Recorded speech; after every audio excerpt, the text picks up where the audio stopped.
มะพร้าวหน้าไส้ปิงไก่หน้าปงเหล่าเขาเมืองกงลำวงสารวัตรสบายดีพ่อแม่พี่น้องชาวลาว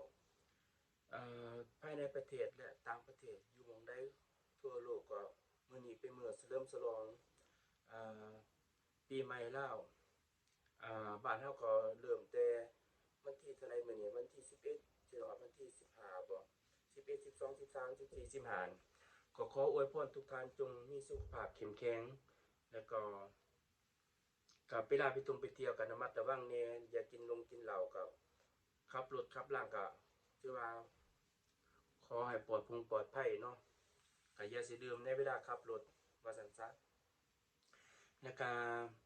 ให้ร่ำรวยสุขภาพแข็งแรงร่ำรวยคิดสิ่งใดขอให้สมความปรารถนามื้อนี้ก็แต่งตัวทีมสีเขียวเด้มื้อนี้สีเขียวให้ได้เหมาะกับเทศกาลกับงานบุญปีใหม่บ้านเฮามื้อนี้ข้อยก็สิมาถามพ่อแม่พี่น้องว่าปีนี้บ้านเฮาทั้งนางสังขารเนี่ยปีนี้แม่นนางสังขารอีหยังแหน่ผู้ใดฮู้อิหยังน่ะก็ส่งมาบอกข้อยแหน่เพราะนางสังขารอยู่หลวงพระบางบ้านเฮาน่ะมันเขาจัดเป็นนางสังขารหยังข้อยก็บ่ฮู้เนาะบ่ได้ไปนานในหลวงพระบางทุกๆปีข้อยมากเลยไปเที่ยวหลวงพระบางเนี่ยไปเบิ่งนางสังขารเขาเจ้าแห่เป็นงานบักใหญ่งานปีใหม่บ้านเฮาและอีกคำถามหนึงข้อยก็อยากมาถามพ่อแม่พี่น้องว่าคำควรแต่ละแข้งน่ะนะคำควรแต่ละแข้ง18แข้งบ้านเฮานะคำควรแต่ละแข้งผู้ใดฮู้คำควรแต่ละแข้งก็ส่งมาบอกในเด้อเพราะว่าข้อยบ่ฮู้ข้อยฮู้แต่บ้านข้อยเนาะข้อยฮู้แต่สารวัตรก็ที่ข้อยบอกให้แล้วมะพร้าวหน้าไส้ปิ่งไก่หน้าปงเหล่าขาวเมืองคงลำวงสารวัตรก็จังไดก็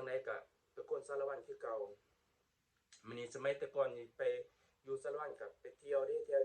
อยู่ตาดล้อน้ำตกตาดล้ออันบุญปีใหม่ม่วนคิดเห็นแต่สมัยตะกี้ไปเที่ยวน่ะกับหมู่กับครูม่วนหลายไปเล่นน้ำบ้านเฮาก็ถือว่าไป